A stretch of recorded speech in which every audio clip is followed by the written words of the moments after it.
like the notes, and like I do about like match by match and like my thoughts and takeaways and big moments in it. And, see, I need to do it more for that. Actually, welcome to another another week. About to see how the sausage gets. Right, talking tips and tricks. But welcome to another week of Tech File, y'all. We got a lot on the docket for this week, so let's not dilly dally. Let's get right on into it.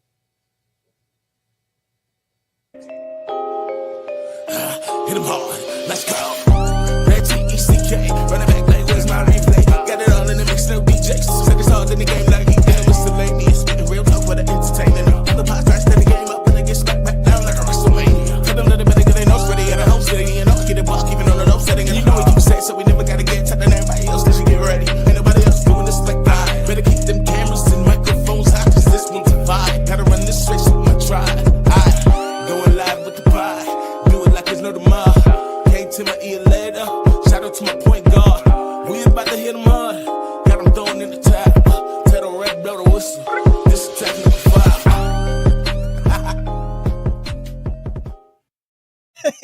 What it do, y'all? Welcome to episode 413. Oh, Technical File, the sports podcast you never knew you needed. And it's your boy TIMKINZ, the number 3, aka Ass Ketchum, aka Mr. Give It To Me. What up, though? How's it been? I missed y'all. I am the Eric J. Only known as The Eric J. And I'm Camille, point guard of the crew, the real life Tifa Lockhart, the girl next door. You know, holding it down for all the women who love sports. And it's your boy K Harris, the gentleman, The gentleman. the everyday gentleman, 24/7. but better known as Mr. Ooh Yeah. What up to Shaolin in the comments? Tech File Hey. fam of the week. First comment of the week. Now, if you are watching on YouTube, you may notice the get-ups here that folks have on. A couple weeks ago, Ken Oh, business casual over there. I don't recall, but had an idea for us to dress up for Halloween week, and we said we would dress up like we were in the 2000s. I forgot. Someone forgot. Meanwhile, I'm out here with a fitted cap. Hey, nostalgia though. And my husband t-shirt rolled up to the side. Nostalgia. We out here. I got a throwback jersey on. And I got a Letterman. See? There we go. What's with the It's a little too fitted. See what It's a y'all little see. too fitted. Y'all It's a see little what y'all too see. fitted. My Letterman wasn't that big on me when I was in high school. You didn't wear the big baggies? As far as the jacket, Yeah. We should have said dress like you dressed in the 2000s. I mean, I had the Letterman jacket. I really did. That's what made me think of it. But either that or it was going to be a cardigan. Yeah, That Carterman. would've But I been- couldn't that find my would've cardigan. So I went with the Letterman jacket. I know you got best. I do, but I Oh, didn't you have would've that done someone the put vest on now? underneath it. A vest with a t-shirt. Like man. these shirts have been changing. Ooh, no t-shirt. He'd have been like that nigga. You raggedy bitch. No, that's 90s. Right. Remember Tim's first nickname on the show was the man of a thousand best. And he ain't worn vest I was since. saying, and I leaned into it and everything for the love, but I fuck That that nigga shit. ain't worn with since. I'm sick of these shits. Oh, that was This those man first bought intros. a Roman Reigns Vest. shield protector vest. When he thing. didn't even like that nigga like that. At the time, no. That's funny. Thank you, Shaolin. I was just saying, I went trick or treating as this with my kids, and the first guy was like, "Nate Hobbs." I'm like, why would I be wearing a Nate Hobbs shirt? Especially right now? Right. That's Right. funny. Why would anybody buy? Never mind. Damn. Mm. Hope All he, right. he could be listening to shit that way. Okay, crazy. He got friends and family. All right. Everybody got a favorite player. People even have Brandon McManus jersey on out here. Now that Hey, I saw the photo proof. Because someone reposted it and was like, why would make you wear a Brandon McManus jersey? And Brandon McManus saw the tweet and retweeted it and said, send the jersey in, I'll sign it and send you some tickets. So I was like, Brandon McManus supposed to get plenty of little jerseys coming. Right. Oh, And that's what? because somebody else came out there like, can I send it to you? He's like, sure. Send them all. again, never mind. I was say that might actually devalue. No. All right. We got Marcus in the comments as well. What's going on? He said, go Pack, go. The student showed the teacher in the game. Let's go, J Love. Yeah, man. We got some stuff to talk about. All right, enough of this. Make sure y'all following us on all of our social media platforms at Technical File, TECKNICALFOUL on Twitter, Instagram, TikTok, and Blue Sky Technical File Podcast on Facebook and YouTube. On YouTube, make sure you like, subscribe, hit the notification bell so you know when we go live every Tuesday evening. And Yeah, let's get into it. No gamer needs a name this week. No fakes bringing out who he played for this week. We're going to get into NFL, talk about this first week of the NBA season and some things that stood out, even though it's only been 1 week. Just some things to keep an eye on going forward. And some wrestling really around Saturday night main event taking place this weekend. Damn, that is this week. It is this weekend. It's always some wrestling coming up. Every other weekend. I'm behind on. I'm like 3 pay-per-views behind. Damn. I think the last one I watched was SummerSlam. That wasn't a good I'm way to go surprised out. behind for sure. Yeah, I was watching Raw at like 3 a.m. Yeah, I'm like 3. Hey, yo. I sounded- got to run at 3 o'clock in the morning. I'll tell you that. So hey, it's about the right time. Black box. Anywho. Let's kick the show off with the NFL segment. The black box. Channel 33 and 34. You remember the I channel? remember the shit filthy. I can't remember. Yeah, they were. Yeah. I can tell you Nickelodeon is and MTV still. Like when I see 56, I'm still like Nickelodeon. And 57. That's Cartoon Network. 52 is MTV. And then Disney 20. jumped to 65 at one Yeah, Yeah, point. 20 was BET. Oh yeah, that was I think BT all the 33 was time. actually like TNT or Yeah, that was something on TNT. actual cable. And then 3 was TBS or something. Yep. like that. Mhm. That's crazy. ESPN was 30. 30. Mm. 30. Forever. All right, random memory people from other states like, no, it wasn't. It was never that. It was ESPN 22. Fuck you. I don't give a shit. It was here. Watching the TV guys scroll past, like, okay, let me see. But dang, I missed the channel I wanted to see. They had to wait. Or just sit there and watch it for a minute, boy. And they got some random infomercial on and Right, and shit. you just sitting there watching. Just be background noise at that point. But I would hate when I would zone out and then I would come back like, I missed it again. Mhm. We got Snow in the comment as Chuck well. Snow. What up? And then Shaolin added that 36 was USA Network. Was it? No, I thought 34 was USA. 34 is USA Network. Yeah, 34 You was might- I USA. think you- That was Lifetime, sir. 36 was definitely Lifetime. Yeah, that was Lifetime. Definitely Lifetime. Definitely Lifetime. That's Alright. crazy, niggas. Bro. Was you watching Lifetime? Hey, them Lifetime movies used to be cracking. I ain't gonna lie to you. 35 was FX. Oh, well, Eventually. since we're here, think about it. We ain't got to answer it now. Who had the better network, Nickelodeon or Cartoon Network? Nickelodeon. I don't have to think that hard about it. I was not that big of a Cartoon Network kid. Cartoon Network had some hits though. That's what I'm saying. Not for Cartoon me. Network had a hella bangers. Not for Hella me. bangers. Not for me. Hella Not for me. bangers. Rugrats alone is like, Dude, remember Space Ghost? That was my shit. see that? man. Not my cup of tea. Space Ghost was my I shit. wasn't a Johnny I Bravo feel like kid. I I would've- wasn't. I feel Powerpuff like Girls? Nope. Space Ghost is kind of like Powerpuff Frasier, where it's like I didn't get it as a kid, but Yeah, as an it'd adult, be I hilarious probably today. would find it funny.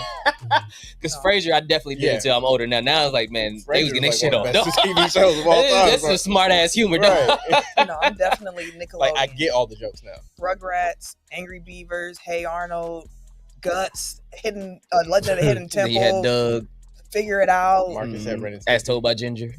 What was the Wild Damn, and they Crazy? got- Was they it got- Wild yeah, and they had Crazy? everything. Like Nickelodeon was mine. Yeah, Nickelodeon had everything. That was mine. I didn't like Pete and Pete King and all and that. Kel, yeah, all that, King right? and Kel, all that. All that. Oh yeah, it's Like- Nickelodeon. And for Yeah, some people, it was it's like Nickelodeon. for the cartoons, it was like okay, they used at one point it was 24/7.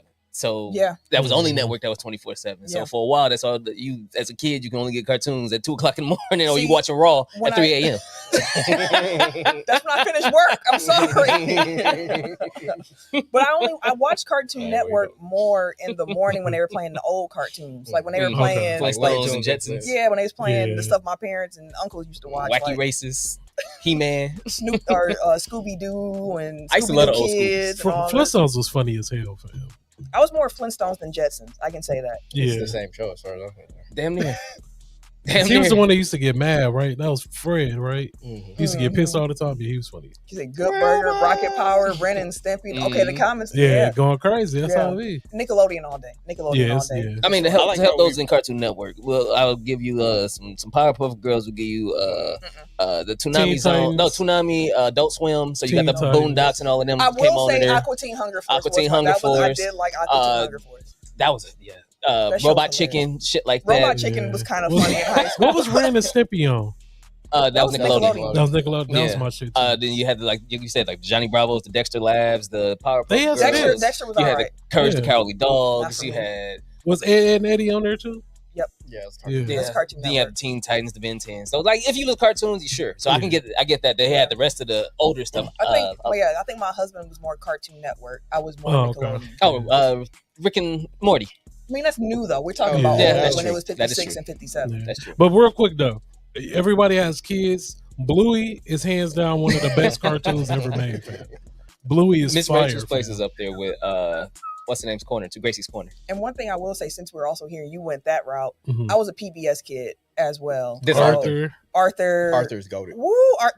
I've said about that theme Ghost song Rider many was my times. shit. Ghost Rider, Zoom, Come on in, Zoom. the Come Magic on School in, Zoom. Bus, That was my Magic School favorite. Bus. Bill Yeah, Nye, Mr. Science Guy. I had my daughter watching that the other day. Kraft's Creatures. Like, I was a big PBS kid as well. I like how we didn't play the game that needs a name, but then just wound up Naming our own. Yeah. It happened anyways.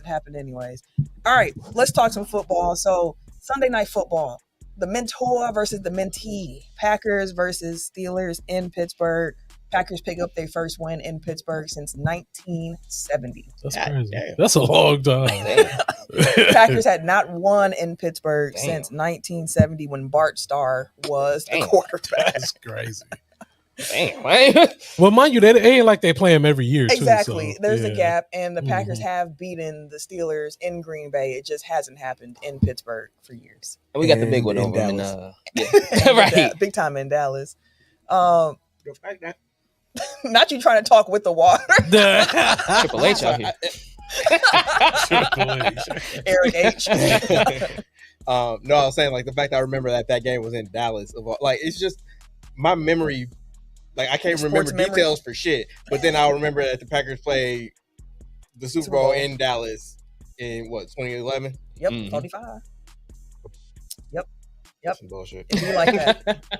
But what are your big takeaways from this game? Because I felt like it was a tale of two halves in this game, where the first half I was frustrated watching them, and I'm like, okay, defense, you keeping us in the game at least, but things are just not clean enough. Nixon getting cooked, penalties, like it was just too much. Too many things were not going right. Keyshawn Nixon said, "Hey, Nate Hobbs, I know you ain't playing, but I got you, bro." Drops on third downs. Like the Packers are the best team on third down. Heading into week 8, they were the best team on third down. They converted nearly 50% of their third down attempts in that first half. They were over. Like it was just so frustrating. Then the second half started, and they just like, go ahead and throw, Jordan. Let it go. And then you got the Kraft, Tucker Kraft, man. The YAC monster. 143 yards Yak and in cheese. this game. Kraft Yak and cheese. Kraft Yak and cheese. Kraft Yak and cheese. That man had 143 yards. Do y'all know how many of those yards were Yak? What, 100? Give me your 120. Guess? 120. You got to guess, Eric? How many of the 143 were Yak? Let's say 111. 131. Damn. 131 of those yards were after the And a catch. tight end giving you that is crazy. Man. Hey yo, And Jesus. and that's why I have confidence in this team. Like, yes, can they be frustrating? For sure. Have they played a complete game yet? No. Are there weaknesses? Yes. But there is so much talent around this team, and if they can be healthy when it counts, I have a lot of confidence in what they're able to do with Tucker Kraft, with Micah Parsons still leading the league in pressures despite getting double and triple teamed and held and all kinds of stuff happening to him. oh, he ran through 3 people on one play. Yeah, he did. And held. And still got the damn Still sack. got there. With Devontae Wyatt being back, like if that front is solid, it helps out everything else in that defense, especially that secondary, which is a weak spot. Offensively, that line is getting healthier. The run game still got some questions. And we still got to get consistent there. But Jordan Love, what a game for Jordan Love. Jordan Love did something in this game that Aaron Rodgers didn't even do. 20 straight completions. That's nuts. The last Packer quarterback That's hard to do on that Madden. was Brett Favre, and I think 07. The only other quarterback can do it. Like, crazy. I feel really good about the Packers still. Mhm. yeah, I mean, go ahead. I was gonna say that piggybacks on my thing, which is at this very moment they're the best team in the NFC, and I don't think it's particularly close, to be quite honest. Yeah. Like they're not perfect, like you said, it's a tale of two halves, and like I said last week, it's kind of like maybe it's too much to expect them to be perfect, for 48 minutes, or 60 minutes. 48 is in NBA. Like maybe that's too high of an expectation, but like when they they do enough to win every week.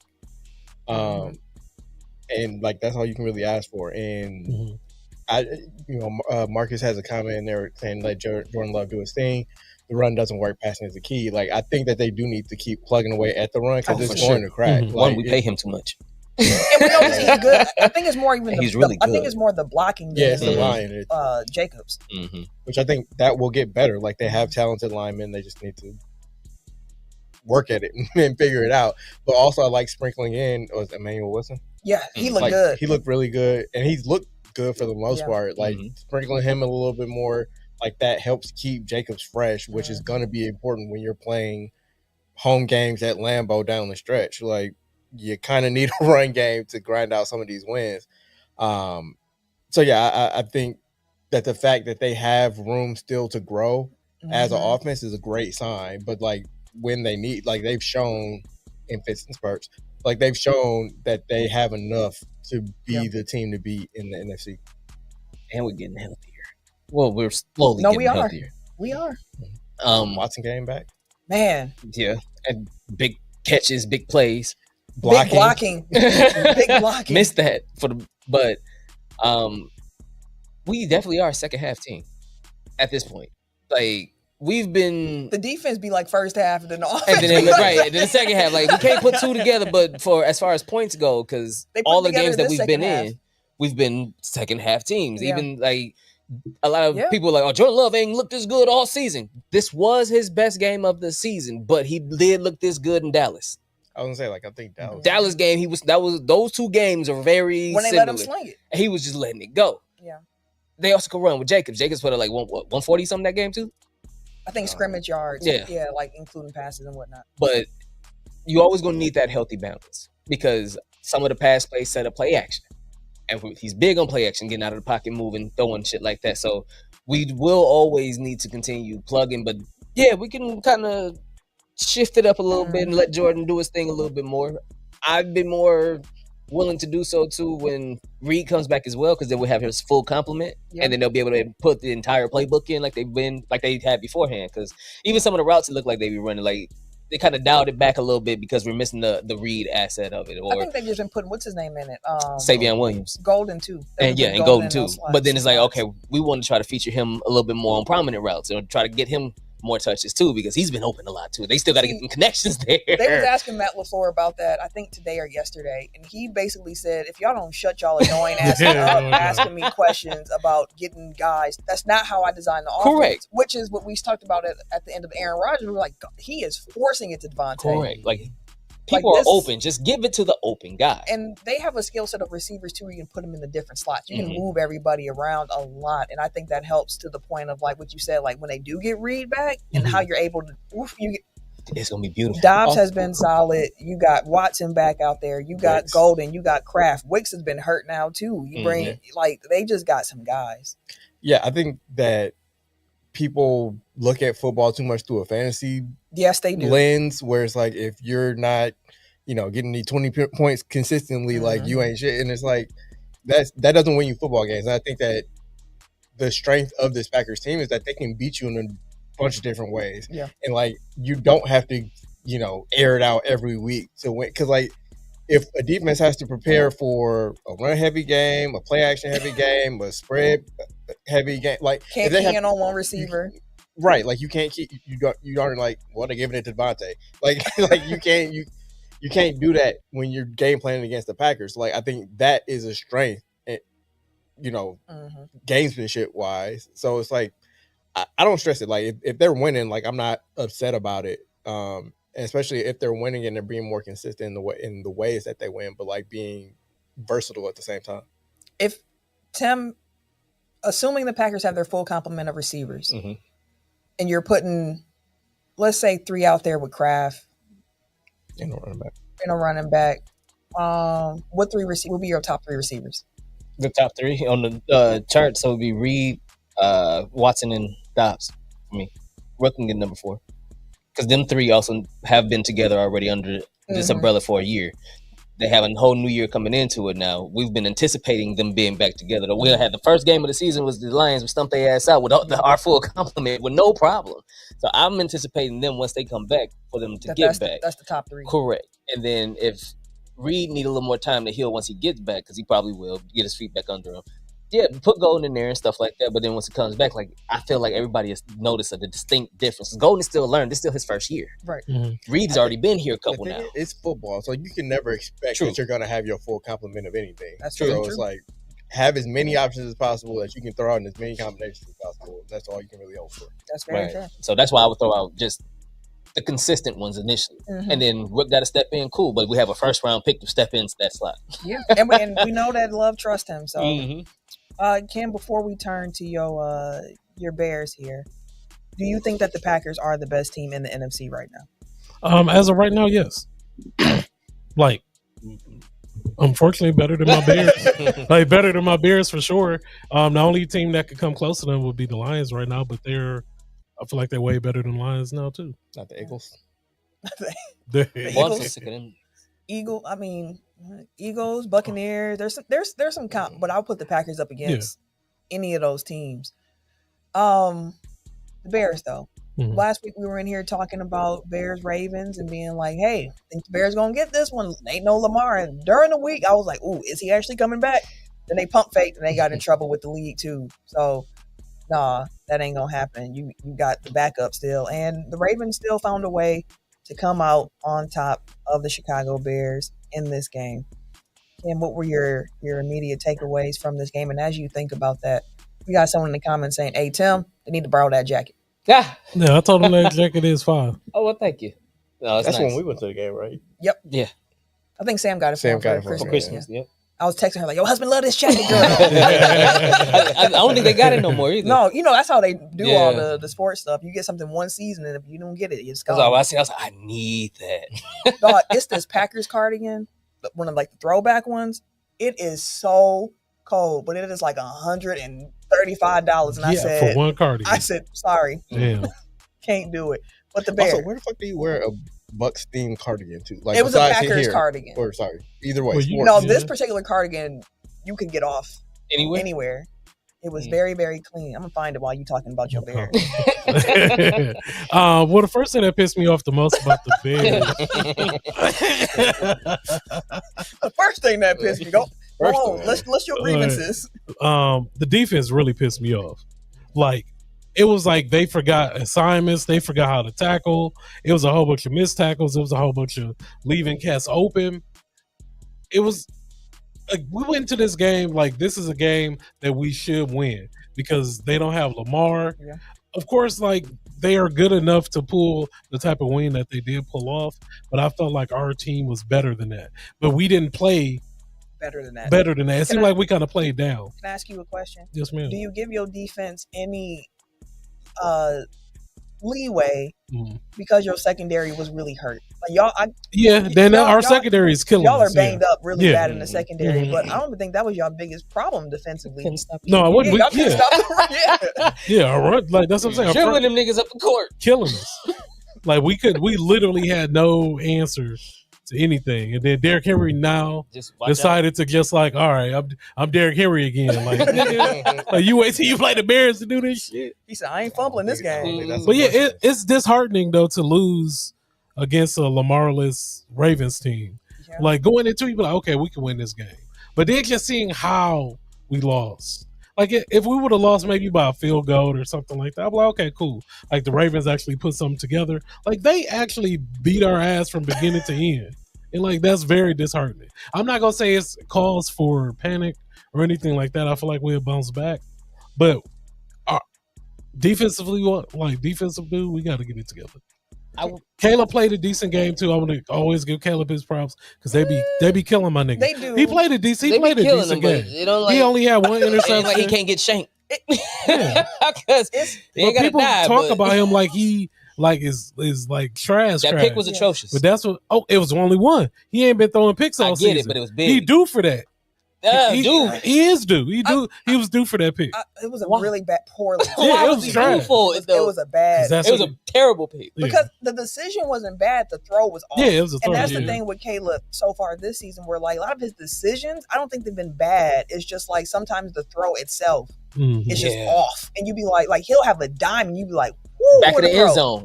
Just a little bit lighter, softer on the touch. Easy. And then sometimes touchdown. he do stuff like, or he just really misses it bad. He had 2 intentional grounding calls in this game too, where it's like sometimes it's just like you trying what to you doing, bro? You're trying to do the right thing. The execution just wasn't. And I feel like that is something that's going to get better throughout the season too, and then the more comfortable he gets with the offense and with Big Johnson. So do you in this particular game, do you fault the offense or the defense more? And I ask you this because you mentioned the defense got cooked in this game, but also injuries were part of it. But going into the game, the Ravens defense has been underperforming. And I thought that y'all offense being as healthy as it was, I thought maybe it'd be a shootout at the very least, where it's that's like, what I expect. Maybe both y'all go 30-35 and it's like, it just, whoever got the ball last win the game. But the offense only gave y'all, what was it, 18 points in this game? Yeah. Something like that? Just not enough.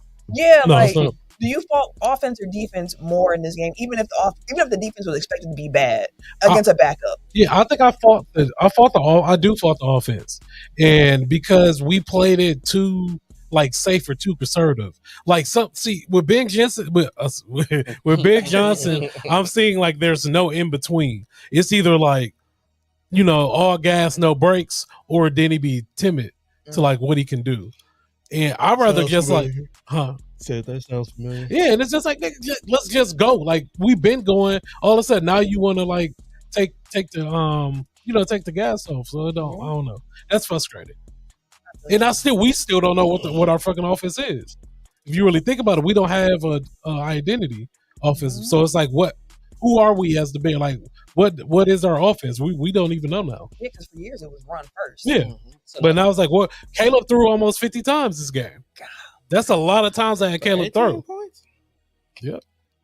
But see, my whole thing about it with Caleb and your offense is that he looks good in the first quarter, maybe quarter and a half, because it's scripted. I was gonna say the part you can play. So easy to look great then, but the minute y'all get a little hairy, but then he got to go off script. The minute he got to make some shit shake is when you start seeing the shaky shit. Is when you start seeing that wild ass throws, or holding the ball too long, or taking off too early, or throwing these wild ass picks. You be like, "What the fuck just happened here?" You was fine the whole time because we had coach guiding you the whole time. So it's like y'all have to trust him. You got to get to the point where you trust him when they letting them go. So a question for I trust yourself. Y'all then too. Do y'all think that part of that, because he's looked better than he did last year? Do you think part of that is too because it's a whole nother new offense for him to learn this season, so he's just trying to find his way in it? Or are you kind of like, no, we in week 8 now. Like, by this point, I kind of need you to just be doing quarterback stuff. Like I said, some of his decisions, some of it's just like the execution. Some of it, like, I think you had a great point about how it kind of dissolves during the game for him sometimes when he tries to do a little bit too much. So, like, you give him credit of being like, this is the first year in the new offense. Ish. Because again, you have to do just the fundamental football things as a quarterback. Why the hell you got 2 intentional groundings in the game? Throw the shit in the stands. Like, damn, it's not that bad, bro. Like, so, like, some of the simple things that's getting them in situations where you have 15-yard penalties for no reason. He held the ball too long. Correct. I mean, but he still do that. Intentional grounding is 15 yards. Yeah. So that's 30 yards if you catch 2 of them in a game. That's a lot of fucking yards for your quarterback to do when he can simply throw it into the stands. Yeah. So like little shit like that keeps your team in play. Yeah. It limits a 1st and 15 to a 1st and 5 if y'all got 5 or 6. Like y'all not continuously trying to regain yards that y'all should have had in the first place because of your quarterback. Yeah, we be shooting ourselves a lot. Shit like that. So that's why people blame him too. I get it. I get the blame for sure. But we can't put it all on him though. Not all of it. He can get stabbed. I don't watch I do not watch Bears games as a fan of the Packers. So I'm only picking up from what you guys are describing, but it sounds like he doesn't.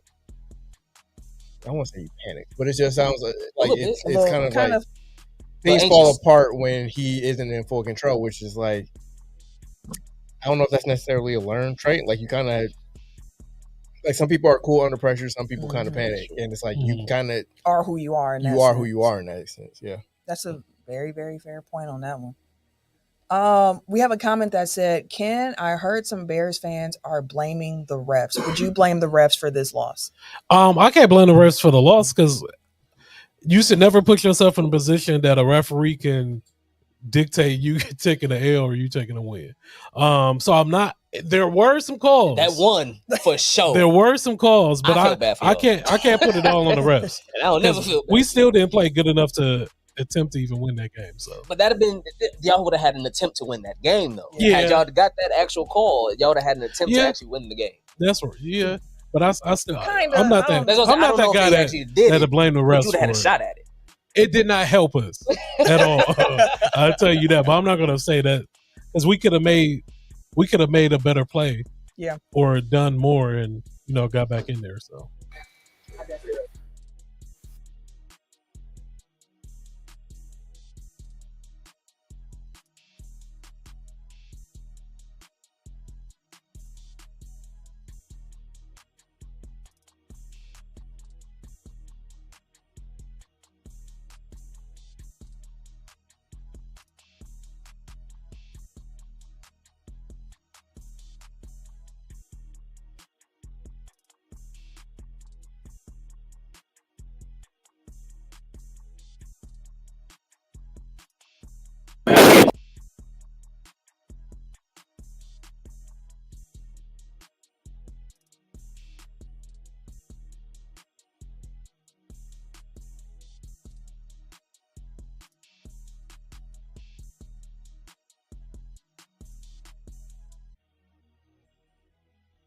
Because the Jets have finally won a game, y'all. Give it up for the Jets, y'all.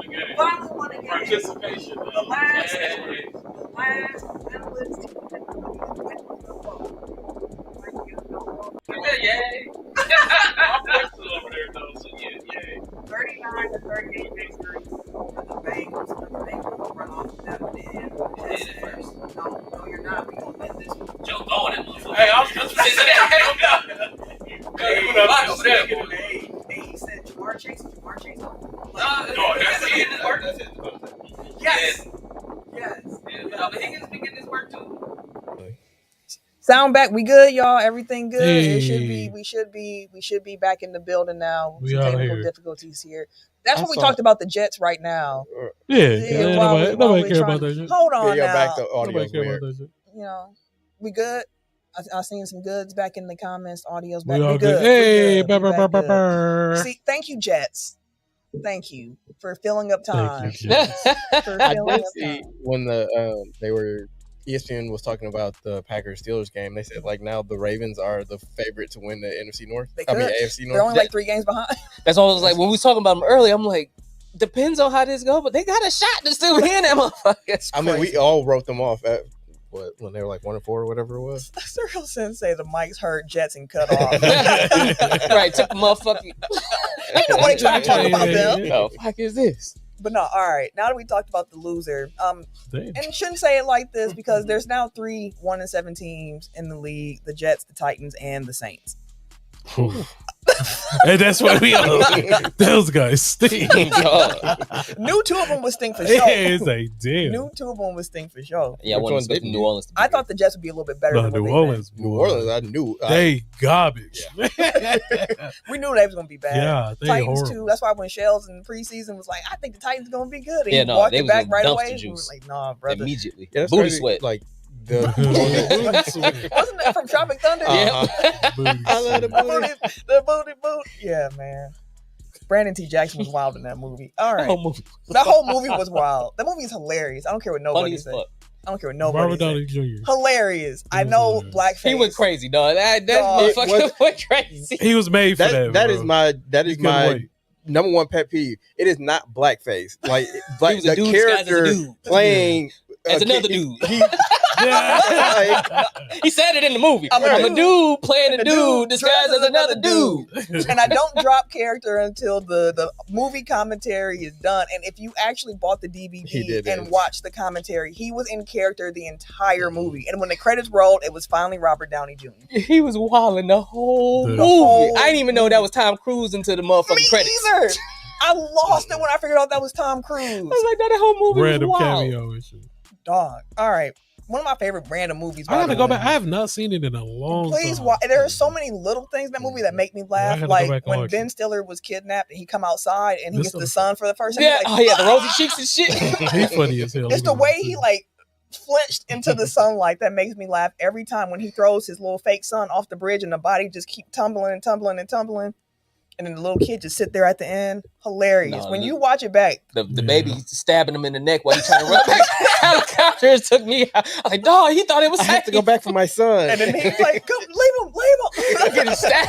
That's when he talks And then about his yeeted head. him. Wild, bro. The movie's hilarious. What you mean, you people? What you mean, you people? I might watch that tonight. I ain't gonna hold Honestly, you. like that has to be watched. I might save that for the plane. That might be a plane. You know what? movie. You're right. That's a fan. Okay. Anyways, This is NFC the North. nostalgia episode. It is a nostalgia. I mean, episode. we're dressed up well, like it's two of us are appropriately dressed, right? How all of us fit the aesthetics Two and to a some half. extent. I'll give him a half at the very least. Which one? What you mean? Which one? I mean, we said he was business casual. He Like business that's casual. club wear. he didn't dress like that when he was in high school. This knew is him in high daddy. school. This daddy wear. I knew him then.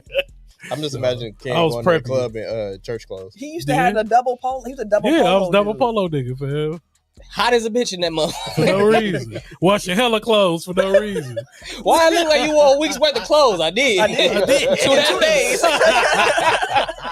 3 pairs of shorts, 5 shirts. I got a Ooh, dog, the picture. basketball Are shorts. Shorts on the y'all shorts. jeans? Bro, that was a raw era, Or bro. Did any of y'all go all in and wear some shorts underneath the jeans today? Yeah. No, I No, didn't. not today. No. What the fuck? Hell no. Hell I'm no. about to say every day of high school, yes. High Actually, school every Today, day. no. Always So ready. funny. I need to breathe. Right. It's too hot. All right, let's predict the winners of the Week 9 NFC North games. Wait, before we do, I just want to say this is a rare occurrence. We got Mark and Marcus in there. Hey, what's Hey, going hey, on? full Mark, where family. you been at, man? I think that we both was here last week too, wasn't it? I don't think know. so. No, I feel think like so. it's always I one thought I or seen the both other. of them recently too. Y'all confirm that or not? When was the last time you was in the show? This The both of you. You ain't got to confirm for the other one. Confirm for you. Oh, You can't do the Spider-Man shit. Okay. Panthers at Packers. I'm going Packers. In that one. Packers. Packers. Yeah, Black quarterback. Yeah, and Bryce But be Young, careful. I don't think Bryce Young is playing in this Bryce game Young either black because he guy? got the. Oh. No, he's out. Oh, okay.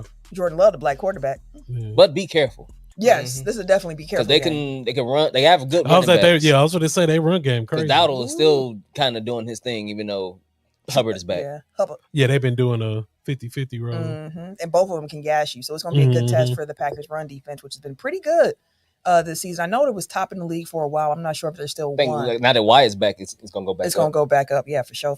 So I'm definitely Packers. Packers full sweep from us this week.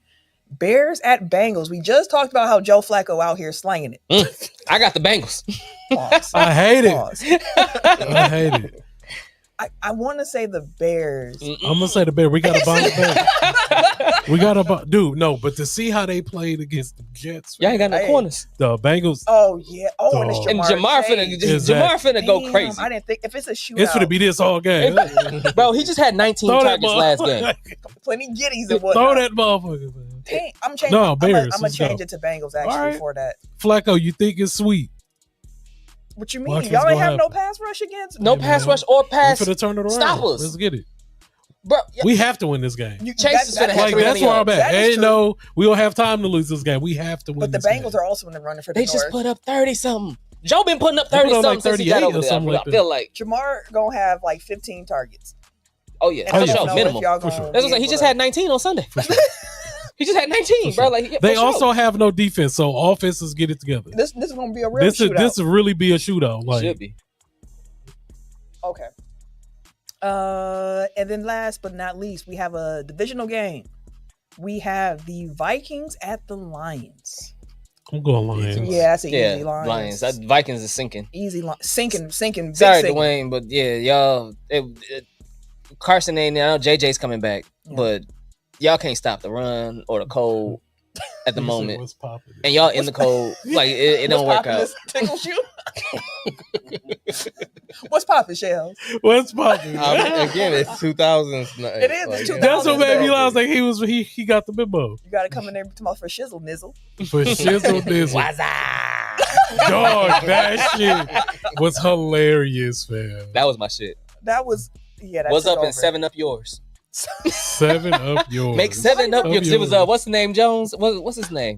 Orlando. Orlando Jones. Yeah, he was make 7 up yours. That was his commercial. Walking around, hey buddy, up yours. That was my shit. I need some cream savers. I need some When did that you son of a biscuit eating bulldog? That was a little bit later. Was that later? Oh, okay. But okay. them Orbit You went commercials. liquor. The Santa Lad. But when Steve Harvey was doing the Burger King commercial, that was still one of my favorite commercials. He was like, salad and a sandwich. The chicken sandwich was coming out. He was like, we'll call it a Santa Lad. I thought she was going to talk about that Mary J. Blige. She was there. Mary J.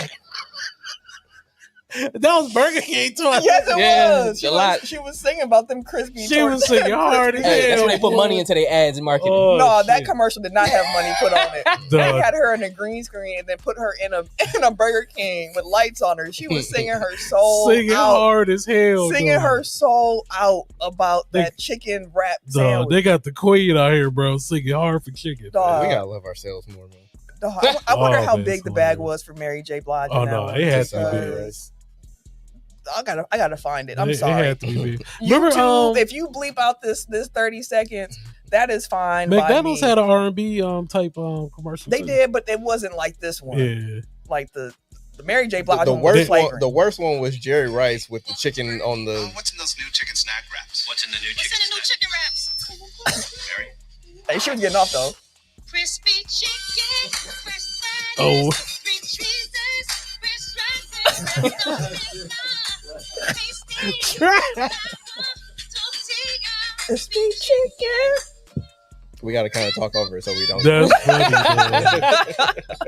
bro. Hilarious, man. Singing like a motherfucker. Singing, boy. That chicken making Oh, no. sing is crazy. She definitely got a little man. bit of bag to be singing like that on that commercial. Oh, you already They know gave she us did. something. And then she used that beat for a real song on her album. Yeah. She That's had the that- crazy part. dog, That's the Mary crazy J, part. man. Shout out. All right, let's Did move. y'all know Pusha T, bro? I'm loving it. Yeah, yeah. That's hilarious. That's his I did not residual know that. Uh-huh. Hey, that's like when I found out that Jay-Z co-wrote "Buggin" on the Space Jam soundtrack.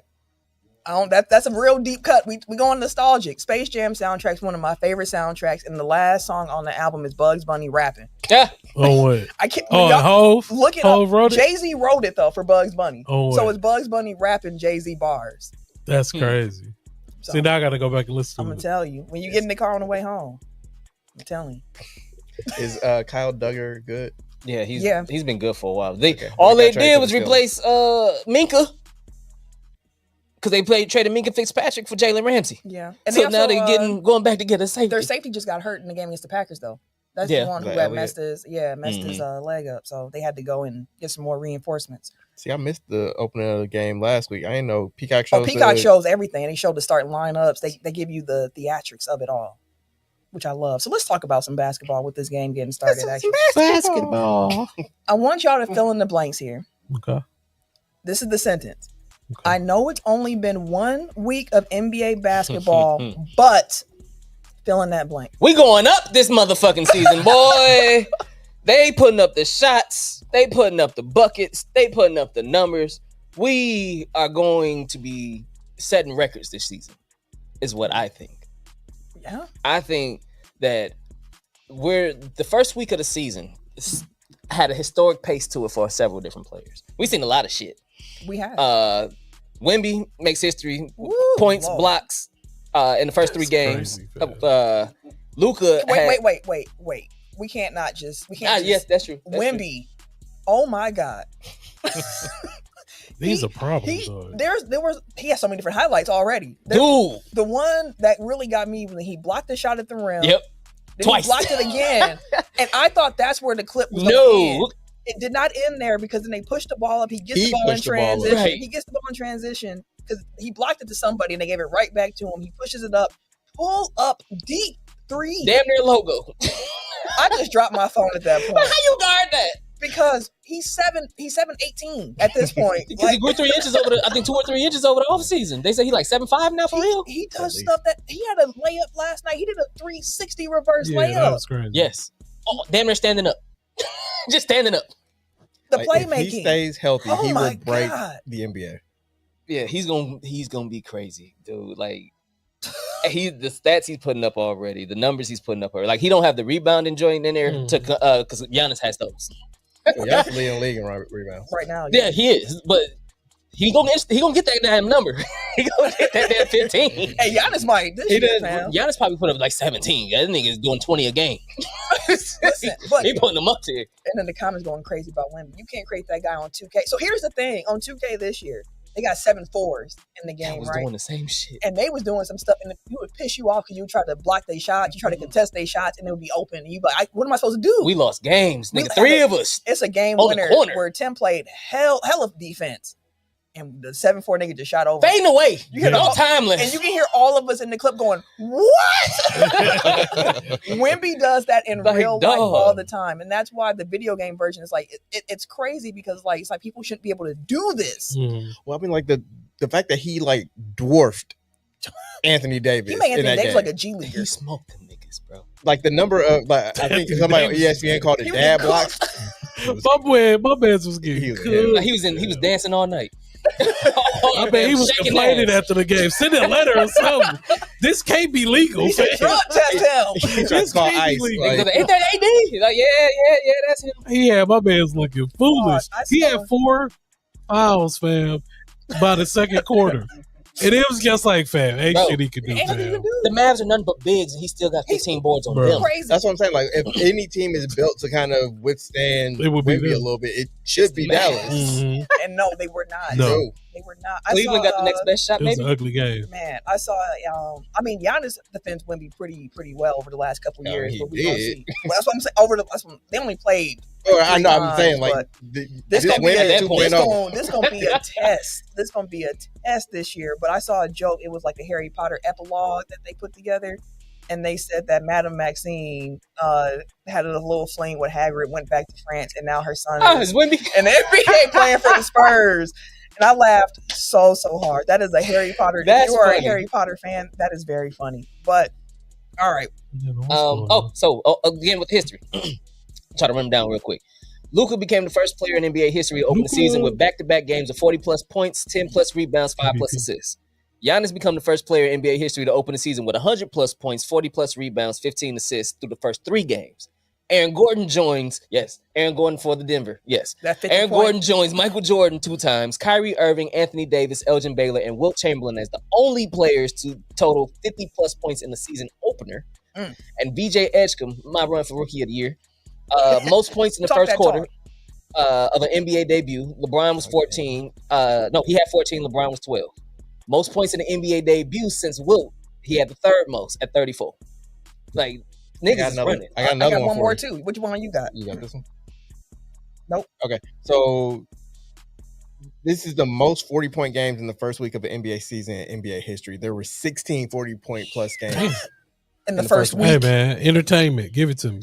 There are some bucket getters. The one I was going to say is that Tyrese Maxey and VJ Edgecombe have combined for 186 points this season. That's crazy. That is the most points by any starting backcourt through any team's first 3 games of a season since starters were first tracked in 1970 and 71. Crazy. Like, there is history being made all over the place right now. And this is the fun part of trying to figure out, well, what's real? That's why I repeat. We in for a wild ride this season. I'll take the over on this shit. Like, motherfuckers is putting the buckets. Putting them in the air, bro. There's some defense being played too. That's what I like. Like, there's energy back, like on both sides of the ball. Like, it ain't only offense. There's some defensive motherfuckers out here trying to make shit happen. And just offense is just looking good though. Yeah. I think that's the best part about seeing it. It's not like cats are just moving out the way and niggas just going up. Like, it ain't like a lot of cones out here. Some of these is just like, damn, that was a tough ass bucket. 51, like damn. And I think to your defense point too, one of the new traits of the modern NBA now is full court pressure defense. Like, you are seeing a lot of guards picking up full court. Really, last year's one, Drew didn't even really do it all that often. You know, although Portland does lead the league. Like now, because it's the style of play, and you can put Drew Holiday in there, you're like, bet, I got you, I can do this. I wish that was the style more so when we had Drew Holiday, but that's neither here nor there. So we have Ryan Rollins right now. We'll see how he continues to grow, but I think that's part of like the defensive part that you can see because people are picking up. There's a lot of pressure defensively in the game right now, so it's been fun to watch. I do wonder if, like, and this is a very small change, but like I do wonder if like the not closeout rules, but like The high Oh, five. the high five, if that changes, because like you can't close out low anymore. Now you can't even contest high. Like people are getting a lot more open shots, I would imagine. Shea had 23 goddamn free throws the other on his 50 point. I'm like, shit. But Get ready then- for a lot in this game too. Yeah, but then 'cause last night he only had 1 or 2, and they came in the last, like, he had his first free throw and 23 seconds left in the fourth quarter. Of course he can't make you look too obvious. did. Right, can't let it That's Hey, funny. you get to this. Free throws are up though. 23. No, but free throws. Austin Reeves had like 25 himself. Yeah, DeMar DeRozan was pissed, Like, which is Oh, ironic. But 50 ball. My boy dropped the 50 ball. he Yeah, wanted he them was one. going crazy. He had 40. He had 40 the last other night, day. too. Yeah, that's what I was seeing. I was like, damn, Austin. He 2 of them 40-point games we just talked about. Like, it's crazy. Damon had triple double on that 50-point game. Mhm, Yeah. he did. Yeah, No, I think he was 1 assist away. Yeah. It's just been some crazy numbers being put up right now, which is why if I was filling in that blank of, I know it's only been 1 week of the NBA season, but mine is I'm doubling down on the Giannis MVP case because he is going to just put up some really gaudy numbers. And I think the Milwaukee Bucks overall are going to be a good basketball team to the point where he's going to be in the name. He was the Eastern Conference Player of the Week. With Wemby being the Western Conference Player of the Week. And that's going to be the comp right there, where it's like, can you outpace Wemby? Like, the Spurs are undefeated in the West right now, 4-0 for the first time since 2017, I believe that it is. So it's going to be some comp, but I'm doubling down on Giannis and what he can do because I think he's going to have a career year with assists. I think he's going to put up just the gaudy numbers with his normal efficiency. He's already been the first player in NBA history to average at least 30 points while shooting at least 60% for the field, and he's done it twice. No one else has done it before Giannis, and he's done it twice. And I think he's going to be on that pace again this year, plus the assists, plus the rebounds, plus the Bucks surprising people, plus people not thinking this team is good anyway. So I am doubling down on Giannis being that guy. That's my first week of the NBA season, quote-unquote, overreaction. See, I hear everything that you're saying, but I actually want to double down on what I said last week, which is he can do all that, and they'll still Find a way. Like, they'll still look at, well, Wemby's doing it for the first time in this special, and we've never seen this before, and this is awesome. Then you know what that means? I got to do a better job of my campaign throughout the year. You do. Because the fun thing about MVP is that it's a race, you know, and it's going to be, it's not like when I have MVP conversations and someone was like, I think it's Wemby. I don't go to, well, you're stupid because you don't see it my way. It's like, there's a case. So let me make my case, and then we figure out who people want to vote for at the end of it. But like, Giannis is going to have a case, and it's going to be a strong one, and I will be diligent on it. Have y'all seen that meme where it's like a cartoon and it's like a handsome guy like talking to him like, hey, good looking today in the office, and then it's like a not conventionally attractive man like, hey, good looking, how you doing today? And she's like, oh my god, HR. Like, that's like the Giannis Wemby thing where it's like they did pretty much the exact same thing last week, and everybody's like, oh my god, Wemby is awesome, this is great. And then all you hear about Giannis is either like, what team is going to trade for Giannis? Or it's concern trolling where like, I don't know if Giannis can keep this up all year. He's going to run out of gas because he has to do everything for this Bucks team. And it's like, meanwhile, Doc knows that it only played him 33 minutes against Cleveland because he's like, he has a lot on his plate. We have to make sure we're being conservative. And to that, I'll say through the first 3 games, Giannis has averaged 36 points on 71.6% true shooting. He is 66.7% from 3 right now on 2 attempts per game. He's averaging 16 rebounds, 7 assists. And when he's at the rim, he's actually knocking shots down at a 78.3% clip. Plus 13 on and off for my man Giannis in Milwaukee. And this is all with all of the attention being put on him because that's the defensive game plan against the Bucks. Stop Giannis. And they still cannot stop Giannis. Sounds good. So that's mine for this week. Ken or Eric, which one of y'all want to go next for your NBA? Actually, Ken, why don't we go with you? If you had to fill in the blank of, I know it's only been 1 week of the NBA season, but DeAndre Ayton concern. I'm not gonna say like this is my first time really watching him night in, night out, and I was like, it's frustrating, isn't it? Like he has everything, all the tools, fam, to be that dude, fam. But mentally, he does not. That man is, and I don't even like to say. I don't want to say. I'm not saying that he's soft, but his play is soft. And it's concerning because I just watched a report with him. They was interviewing him, and he was saying that the guys troll him to kind of ramp him up to get him mad to play. And he was like, AR really don't do it. He said Luka really don't do it. They just be like, do your thing. But all the other guys have been like trolling him or trying to make him angry. In the games that it happened, like he just dropped like 23 and 15, and it's just like, so we have to create an environment or a story for you to put in your head for you to perform every night. Like, that is concerning. See? What did I just say about Kenny Williams? Like, you are who you are at a certain point. Yeah, like, it's just like that's concerning because like it's 82 plus playoffs, fam. Yeah. Like niggas ain't got time to fucking charge you up before every game, fam. They got charged themselves. Yeah, it's like you just gotta come out here. I don't know. Hopefully that'll change. Hopefully LeBron can yell at him and shit and get his shit together. Get your ass down there. Yeller. I know he's not, but like something gotta happen. That's why I said like it's not a coincidence. Luka can't do it because it's gonna look racist. So we like, yeah, they were like, oh, Luka, he really like bring your black ass up here. You ain't gonna grab a rebound, black ass. I said it before, like it's no coincidence that the best stretch of DeAndre Ayton's career came with Chris Paul yelling at him day in, day out. Like Chris Paul likes to yell. Chris will do it. Chris Paul likes to yell. He doesn't give a fuck about yelling. It's like you know what? He's a floor general, bro. He's a floor general. So that means that his whole thing is about like telling people where to go, what to do. Mm-hmm. I'm gonna spoon feed you this pass right at the rim. Just catch it and dunk it. Like you don't have to do any of that other stuff. Like if you put the ball on the floor, I'm yelling at you. Like he needs somebody on top of him all the time. It's That's like very concerning. that ain't. Yes, it is. That ain't Yeah. fun. Like some people are concerning. just like James Wiseman just got waived by the Pacers, and it's like some people are built for basketball. And then, but like, don't love basketball or aren't good basketball players by themselves. Like, but because they're 7 feet tall and they can run and jump and they're strong as hell and they're fast as hell and they can do everything, like they're just gonna keep playing. But like, you gotta love it, especially at this point where you gotta self motivate, especially after you got your money. Like, but that because it's a grind to be a good, consistent basketball like it player. really pisses because I watch him. Yeah, I watched him at Cotton had a toilet tissue game. Then the show like everything. I mean, you have everything. Why you can't do this every night? When you don't show me something that you're capable of, and then you don't give it to me. Like what are you like?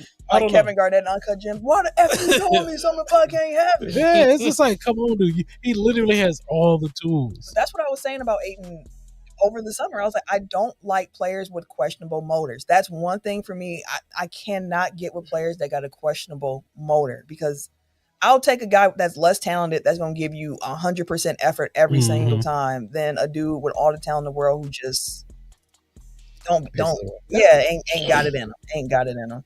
That ain't gonna cut it, man, in LA, fam. It ain't. They gonna eat you up. Some bright ass lights. Exactly. Super bright. that's the thing. Like, if you want to live in LA and just like get paid to play basketball, you better take your ass to the Clippers because I'm just saying, like, from the attention standpoint, where it's like you come to the Lakers because you think, oh, I just want to. No, you can't. It's the show. You gotta put that work in. They're gonna eat you up. Hollywood. Eric, I know it's only been 1 week of NBA basketball, but Amazon Prime and NBC/Peacock have been a breath of fresh. Rewind me, Ken. Amazon Prime and NBC Peacock have been a breath of fresh air. Like no, for sure. And it's not even like they're not even reinventing the wheel. Really, it's just like building upon the things that have been tried and true, like successful things, and bringing them back. Like. I was just saying, like, I didn't realize that they were showing like the full player introductions before. Like, that stuff that makes the games feel special, that makes it feel more than just like, oh, the game's on, like whatever, or like halftime shows that actually talk about what happened. Like, you know, again, people have like these nostalgia boners for like the TNT crew, but like it's like they haven't added anything to the basketball conversation on the court in like 15, 20 years, basically. They start arguing with each other. Yeah, it's about the personalities, which is fine, like, if that's what you're tuning in for. But it's like, as somebody that actually likes basketball and wants to learn more about basketball, it's like, show me, like, why like why the different Show me why defensive attacks. Like, tell me what the different roles are for the different players. It's like, how can the Knicks kind of hide Jalen Brunson as a defender, and like, what are they using like to hide that deficiency that allows him to be a good offensive player? Like, those are things that have been explained. Like, you got like, I think it's Amazon that has like the 3D quarter, whatever it is. Yeah, like, Amazon. That's really cool. Like, Yeah.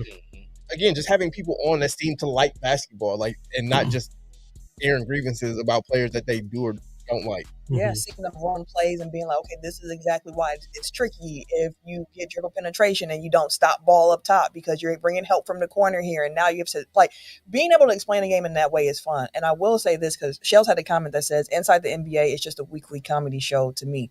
And I think there's a place for it all. Like, I enjoy Inside the NBA because I know when I'm tuning in what I'm going to get. I'm not tuning in. The ha-has. Yeah, I'm not tuning into that to listen to Shaq break down the game in a way that I was just talking about because that's not what I expect from Shaq. I'm tuning in because the chemistry is really good between the four. The personalities it's entertaining to watch. But what I like is that that's not the only type of coverage for the league right now, where if you are watching on different networks, it's different. And even with Inside the NBA being that and being on ESPN, you've seen ESPN trying to do some little things on their own and to kind of like zhush it up in competition with Prime and NBC. Like they got Tim Legler doing like the coaches' corners where he sat down with coaches, had film, and was like, okay, coach, tell me when to stop on this play. What's happening here? And you have coaches explain. Like ESPN sprinkling it in a little bit. And I think Inside the NBA is a better option for their halftime and studio shows than what they were giving us already. So like for ESPN,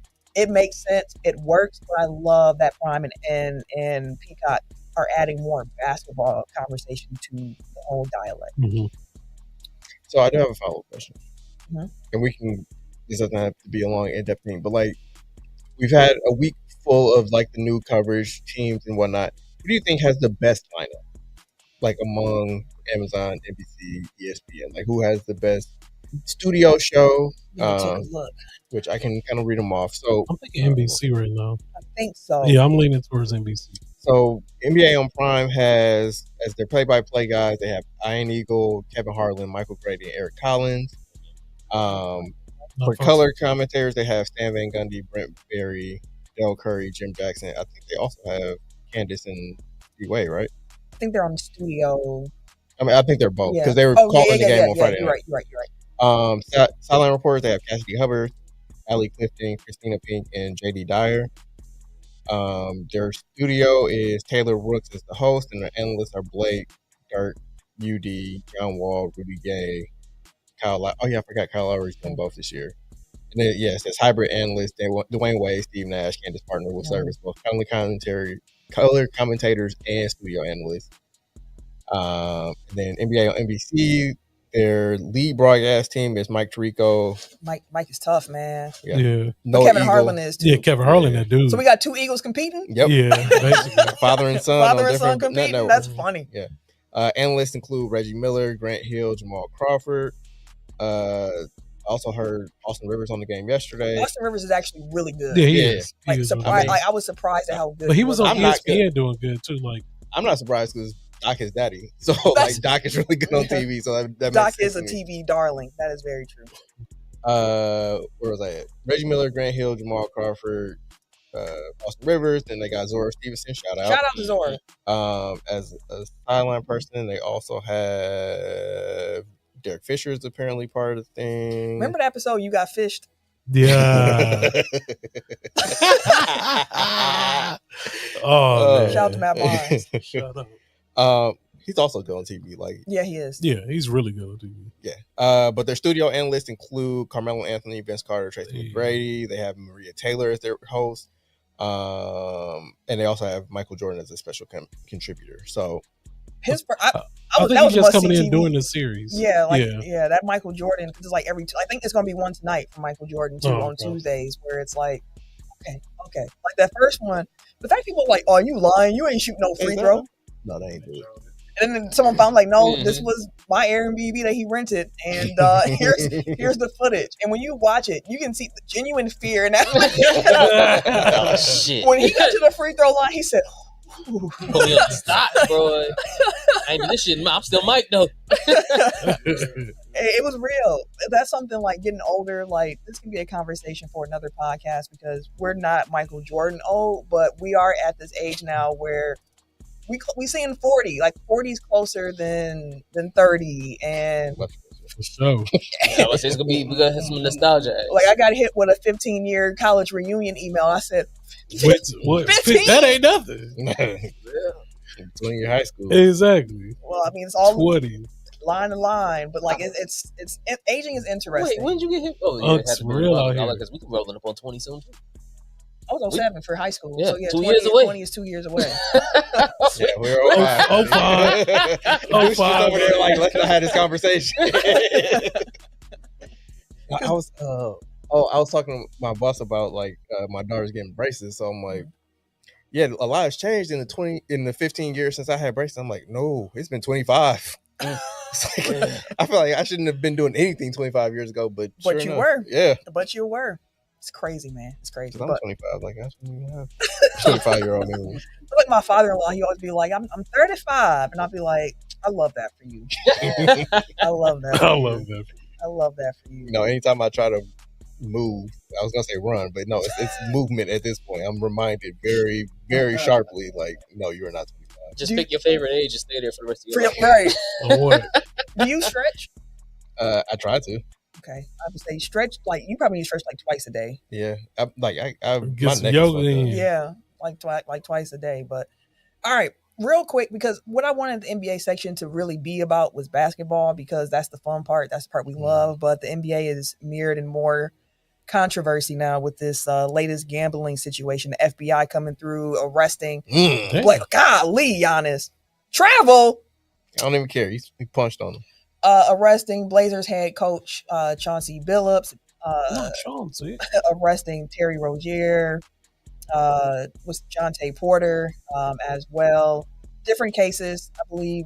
I was gonna say, I saw Shea do that last week, and they Didn't call him Boy, out. like a motherfucker. Damon Jones is involved in this too. There's a lot of different names that are being publicized now in this gambling conspiracy, and I don't want to spend a lot of time on it because I ain't trying to sleep with the fish. yeah, when they said that I ain't Chauncey trying to was sleep in with bed the with the five, mafia. they said the five fam. When I heard 5 families on the news, I said, ooh.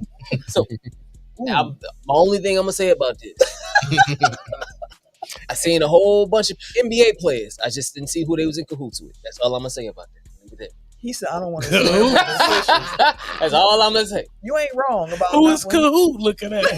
Now those questions are on you, sir. I didn't ask those questions. I just say I only seen pictures of one side of a party. I did not see pictures of another. Oh, That's man. fun. And then I saw the pictures of the gambling, the poker game. Hey, that I'm like, was nigga, this is sophisticated. as Come hell, on now. fam. Allegedly, Chauncey Billups and the mafia were in bed together running these poker games where they were scamming people, and they had X-ray glasses. That's crazy. They had card. The cards are pre-marked. infrared. So like you can put the X-ray glasses on and shuffler. say just K, Q, Yeah. 8, 9, like, So you seeing through the card of what all the cards are on the table. It's Killing crazy. the game. and you walking home all God. night. Killing the game, Upset, fam. boy. Did you Somebody- see Shannon Sharp them talking about a game?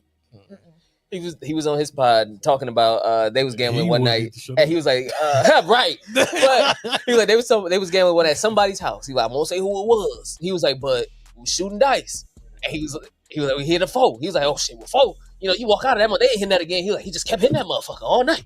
He was like, then it was 10, and he kept hitting that motherfucker 10. He was like, then somebody else got on, didn't hit, and threw the dice at the wall. And he said, when the dice hit the wall, it split up, and you seen the weight. Damn. I was like, he was like, now you playing all night, and these cats taking your money. Now how you feel?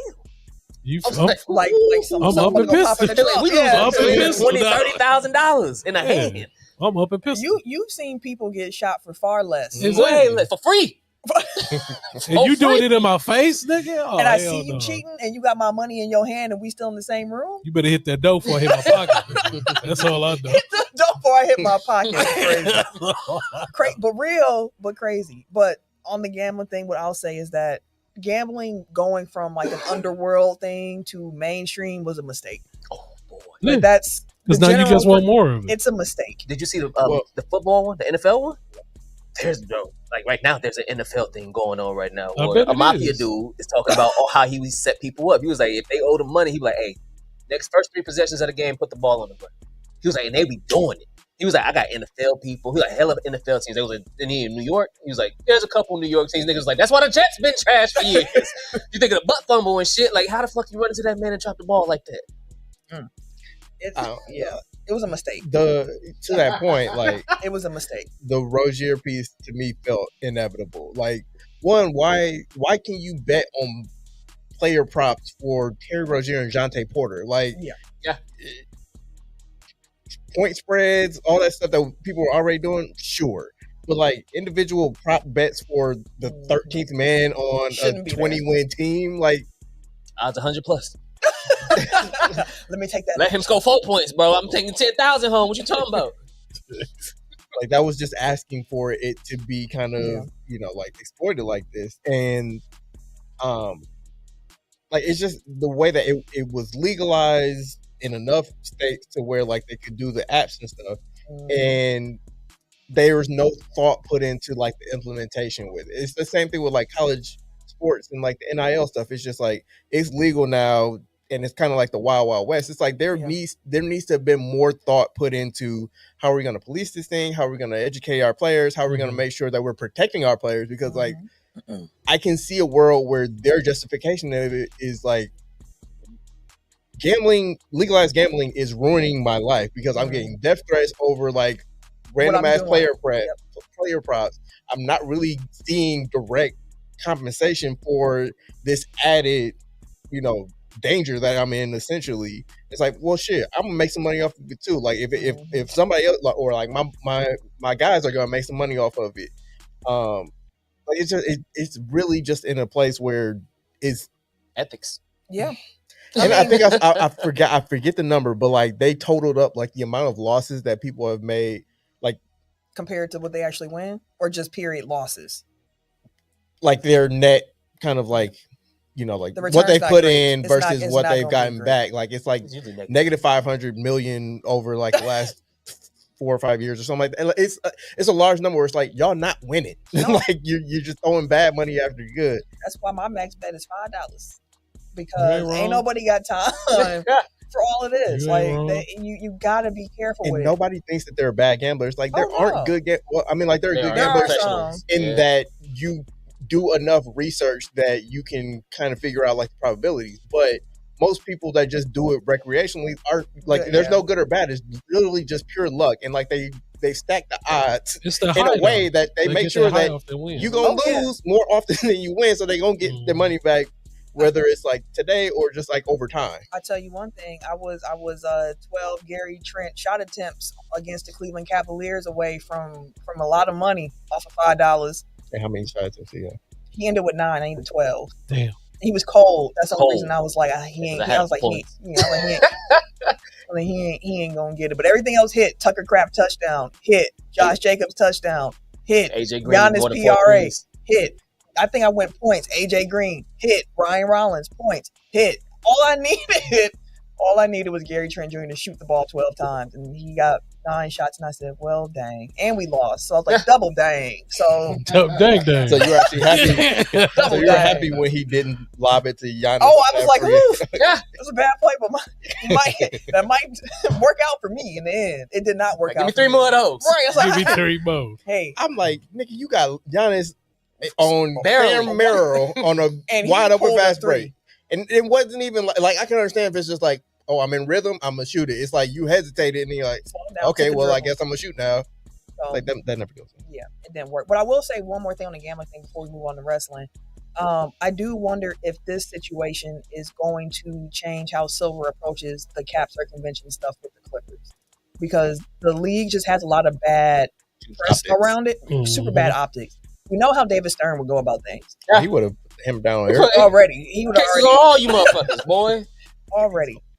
And Silver has always been more of like a diplomatic, tries to be diplomatic, more of a player-friendly commissioner. Let me hear you out first. Right. So I'm curious to see if all of this, because now you got Congress and stuff telling Silver, like, you need to come here in 2 days to talk about this gambling stuff.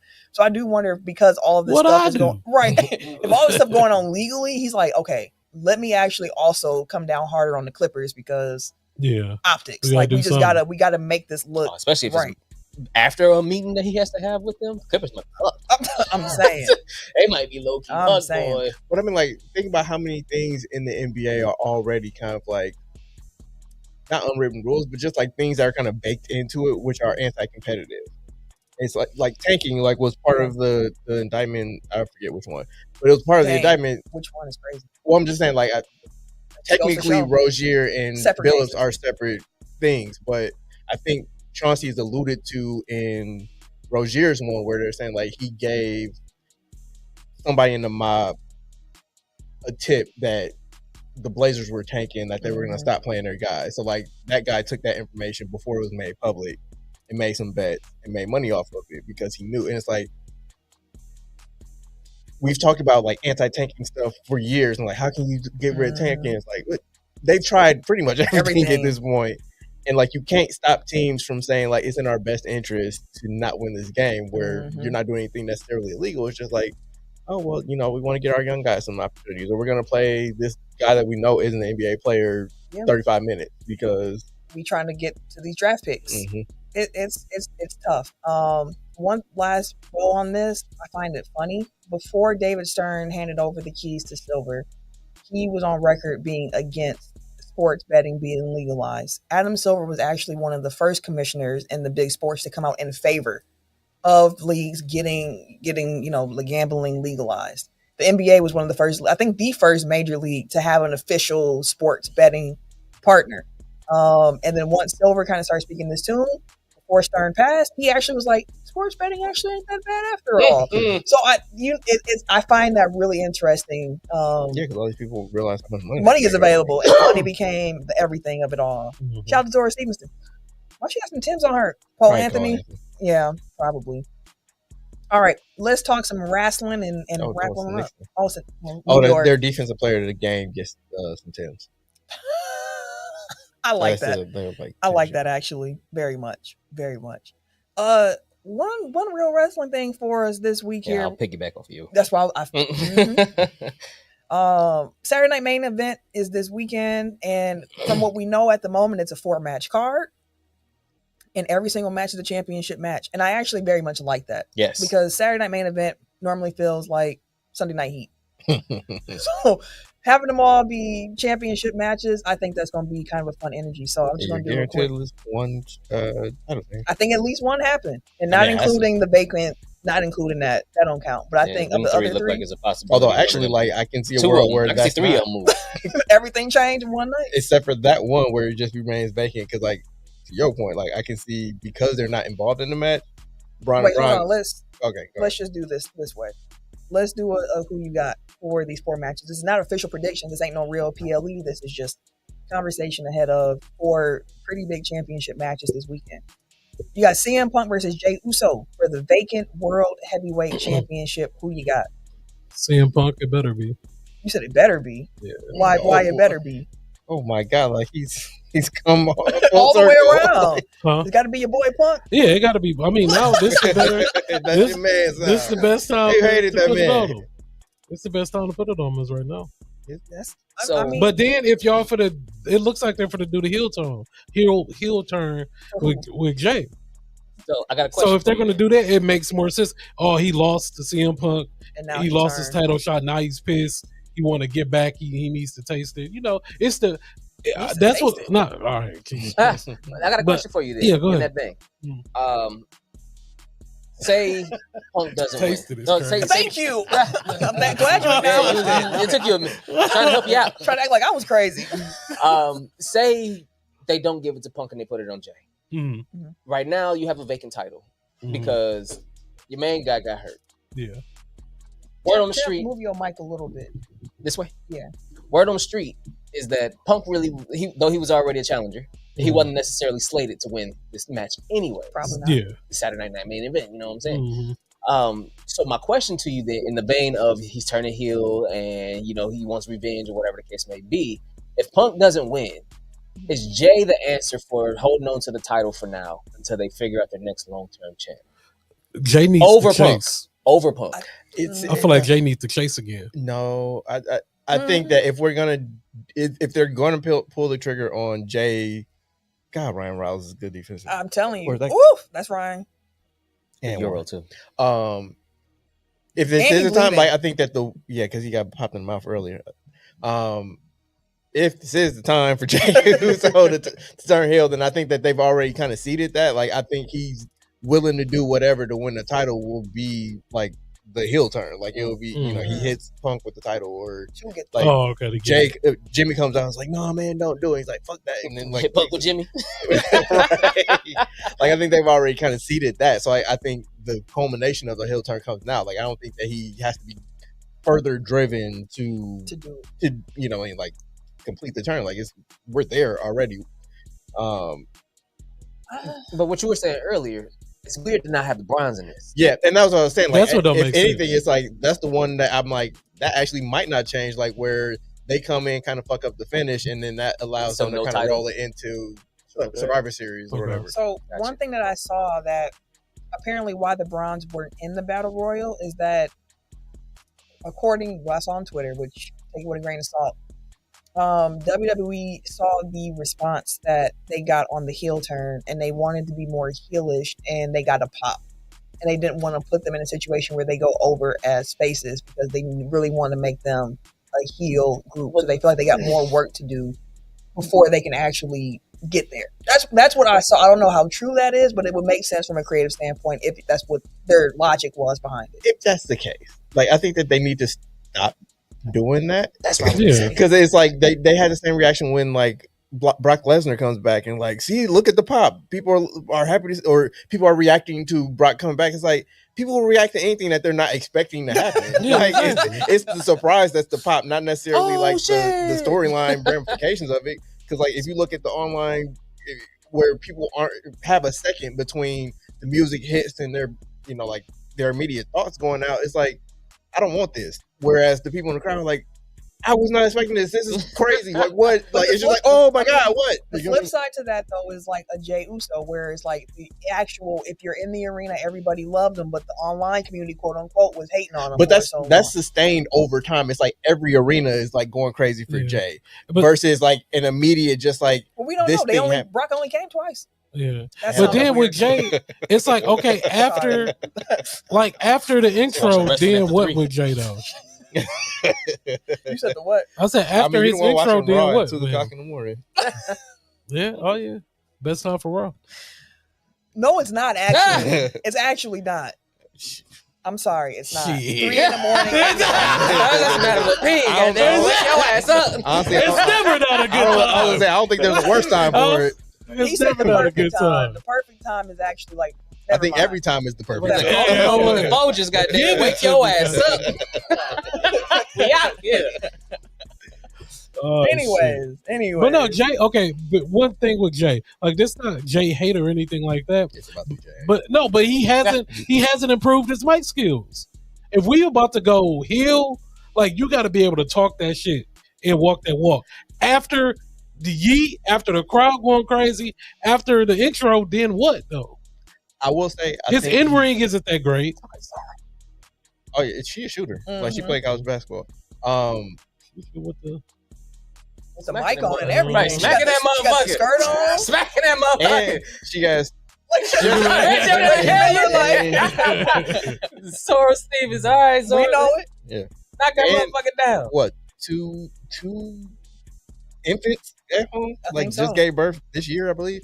Congrats. Women are amazing. That's crazy.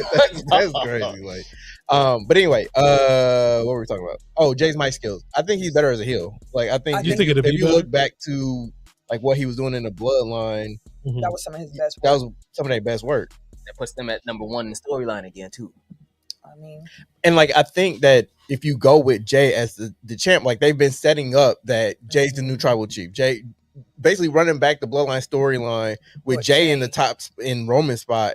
And it's like, how does Roman react to that? How does Jimmy react to the fact that that was why he turned on him in the first place, is because he didn't want him to become Roman, essentially. And then he ultimately does become Roman years later. Long-term storytelling. You say that to Eric's point with the bronze. The long-term storytelling works, yes, but it don't always have to be that. Sometimes you can just pull the fucking trigger. You need to. I mean, Like in and this case. sometimes you got to give the people what they want. Right. Exactly. Like if people Pull that want to bit. cheer for the Bronze, let them Let 'em cheer for cheer. the Bronze. And he's poised for They can everybody still see be he's ready used. for it. They can exactly. They know he's ready for it. Who? Just pull the fucking Honestly, trigger.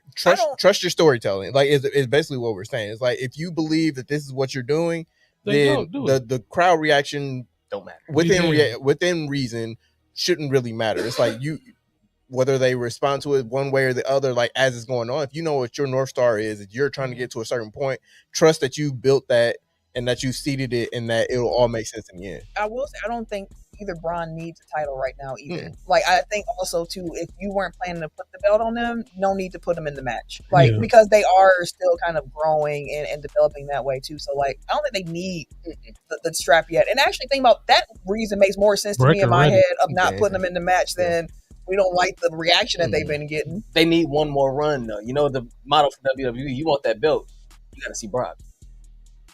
Them niggas gotta get put through the ringer, so I feel like they should put the bronze on. Run back the Hardy storyline with Brock Lesnar and the bronze. His big ass coming and terrorizing them two, and they feuding with his ass. They'll both have one-off matches with him. They may even have a 2-on-1 at some point, but Brock has always been a monster. Put them two young motherfuckers up against his big ass for about a couple months, like they do with everybody. But they're not faces. That's the whole Right. I hear you. And Brock Brock really don't give a fuck. But he ain't. I don't think them two. They usually do. Like, plus usually, that's a mania. or is that, Like, a face at thing? least Braun Brock, that's a mania match. I think that match that is eventually a does mania. happen. That's why I'm like, you can Braun put them in Breaker. a storyline Oh, with yeah, them give me two that. having to deal with him, and Give he's me that. terrorizing them two while they're doing their own thing and shit But like you that. It'd can't be an bring off and Brock. on You thing. can't bring Brock back right away for a loss. No, but I mean, and that's why I asked. Maybe it was a face thing, but think about it. We always laugh. Everybody that gets a belt has to at least run with Brock for a couple months. I mean, that was the case for a while, but he's been gone too for. Correct. And they bring him back for a little run, then he'll disappear. He'll run back. So that's why I'm thinking maybe this time, let him run with them. And that was more of a Vince Brock trigger too. So I don't know if you need that necessarily for them to be put over, but like I think that there's so many different dudes who kind of deserve to have the belt on them. Like, and there's no offense to Braun, but like Punk is one. Like, we saw Jay have his run. I still want to see an LA Knight run. I think Drew McIntyre. I think he's coming sooner than we think. There are so many different dudes where you like, man, they main event. Like I can see the belt being on them. I thought about LA Knight being Cena's final opponent too. I think it's gonna be Big Goon. I love that though. You like, I guess, because you want to see it, Ken. So like, do you feel like something is lost on Punk getting? Like, is it kind of like anticlimactic for him to get the title now when like his primary feud guy is thank you, Fo. Oh yeah, didn't he get it now? Like it's like he has to finish that story. Like he has to beat Seth for the title. Like it's not that makes sense. Like just getting it because like they don't have anybody better to throw it on. Like that kind of. I'm ready for my LA Knight title run. A little bit. I've been waiting for my LA Knight title run for 3 years. Like that's somebody that can get it because he's like it doesn't really matter who he wins it against. No. Like him winning it is. It's gonna be the moment. It's gonna be the. Whereas like with Punk, it's like that's the whole. Although I think Punk is a good guy to put the belt on because he can carry he can hold it. Like and you feel comfortable with it. Jay and them could put it on for Bridget, but do you bridge it with just Jay, or I don't do you think it let Punk hold it? I don't think it has to be a bridge. I think you just right now. You're going to be the guy. We're going to figure out how this continues to go. We know how they plan their stories now. Anyways, they don't be thinking as far in depth as we thought that they do. They just 2-3 months and maybe a month in the maybe. But let's keep it rolling too. So we still got 3 more matches. But ultimately, I am going CM Punk over Jey Uso. Ken, I know you going Punk. I'm going Punk. Jay. All right. Cody Rhodes defending his title against a Drew McIntyre, who I just mentioned. Somebody I think should be in the title picture for the undisputed championship. I got 2 things with this. Of course, I'm gonna say Cody, but like Drew definitely deserves it, but he can't keep losing, right? He can't. So eventually, like that's what I'm thinking. I was like, maybe this is the a perfect time for him to get it to get off of Cody for a little bit, and for Drew to get it. I feel like that's been teased a lot recently too, with Cody kind of close to losing these belts. Mm-hmm. So that and Drew's been on his ass. When did Cody got the belt at SummerSlam? Yeah. So it was a few months ago. I mean, he was gone for most of it. Yeah. Which is why I feel like they should have used that as an opportunity to take it off him. Yeah. That's what I thought. That would have made more sense. I was shocked when he won it. So I was like, ain't you supposed to go away for a little while? But this one, I think Cody retains. Okay. But Drew is due. Drew can only take something. He is due. Yeah. That's what I'm saying. Like he can't keep losing. He is due. Yeah. I got Drew. But Cody though. Okay, you going Drew? Okay. Now this is the match right here. Tiffany Stratton, the champion, against Jade Cargill for the women's championship. Jade- Jade Cargill has Jade- finally Jade turned is a heel, fucking star, fam. and I think that's what they were waiting for. They kind of had to let Jade get the WWE training, how they want her to be in ring. She had her run with Bianca as a tag team to kind of learn the ropes there. She had her face run. She had her program against Naomi. That was fantastic. With Naomi being the heel, she was the face. But ultimately, Jade Cargill is a heel. Yeah. She is a heel. But see, and this AEW. That's what she was, She right? was Goldberg. Like she was coming. She wasn't having no 5-minute matches. She was coming in, destroying anything moving. All her matches was like damn near 3 minutes. But she was the heel in those matches. Yeah, right? she was a heel. Yeah. And she had her That's badges. perfect for her. And now she's going to be able to go for 10, 15 minutes. Exactly. In the ring If with actually the put heel. on the show. Yeah, it's time for her. Go I ahead and think put it's the belt on her. get the belt to Jade. Give it to I'm her. going with Jade Cargill. I think now's the got time. And I would imagine like Bianca's at least Soon. close to Mhm. woman back. Ooh, that's going to be a program when we get Oh, that Bianca WrestleMania? versus Jade. Yeah, I think Oh, that's- my That that- God. wrestle, they finally get it. That'd be fire. Too. Is everybody going Jade for this one? Yes. Yeah, definitely going to Clean Jade. It's sweep. her time. Tiffy time is up. Yeah, Tiffy been time up. is up. it Tiffy has time is been up. up. Ran this course a while Throw the ago. watch Yeah. away. And that's another person that just needs to be a heel. I think so too. Like Yeah. that, I think that's one thing that Triple H hasn't done well is like face turns. It's Mhm. just kind of like, oh, I'm a good guy now. That might be a wrestling thing just It could in be. general. Because I think about like the Big Show. Yeah, I mean, I'm not They talking had- about they had necessarily people that just flip back and forth, but I'm just saying like, If you're not good at it, but I think you still got to get the reps, even if it might not be your best. But if you have a good wrestling career, you got to have different iterations. You can't just be the heel the whole way through. You got to have your little face moments every here and there. But yeah, no, I'm not saying like she herself can't be a face. I think that this run wasn't a strong face run because like there was never really a The thing good that thing. made her a good guy. Like it's just now I'm feuding with bad people, so I'm a good guy now. Yeah, Mhm. the storytelling hasn't been great around her championship run after Like Nia Jackson. Saudi Arabia. I mean, she had the whole Charlotte Flair stuff too, which that was interesting. Well, I think her face turn was when she cashed in. I guess because she cashed in on Nia, like that is kind of a face thing. But like I feel like that was kind of what we were talking about earlier, where it's like you kind of just take this reaction to me. Oh, it's a good person. A good, like that's the storytelling part of it. It's like it's kind of a cheap way around it because it's like it's the Money in the Bank. Like they're always gonna pop for that. No, I Regardless. was going to say, I mean, she entered into the program with Charlotte, supposed to be the heel, and Charlotte was supposed to be the face. And the crowd reaction was, no, we don't like Charlotte. Mhm. We don't care That's what true. y'all got going on. So like that was That kinda initially, turned her yeah, it kind of. I think that was like the pivotal moment in her title reign so far. But Which last is funny match, because now Charlotte one of the biggest faces. right, and it works because the tag team is fantastic. Which also, Asuka, I have loved everything about her and Kairi Sane over the last few weeks. She is cracking me up backstage with just this anger, and it seemed like Kairi is like being kidnapped against her will of being Asuka's partner and just trying to explain like the crazy and the meanness of it all. It's been fantastic. I've loved everything about it. Last match on the card though, Dominic Mysterio is the Intercontinental Champion against Penta and Rusev for the IC title. Dirty Dom. I think Dom retains too. I think this is of all the matches, this is which is weird, it's triple threat. Mhm. But I might feel the most confident about Yeah, Dom's Dominic chances coming to out. retain. He gonna keep it for a little bit. I'm gonna give it to Penta. I thought I was He thinking would be about the one that I would because you think it would can't go to. keep giving Penta shots Yeah, and he keep losing either. the I Drew mean, McIntyre But conversation. Rusev is hot too. Is he?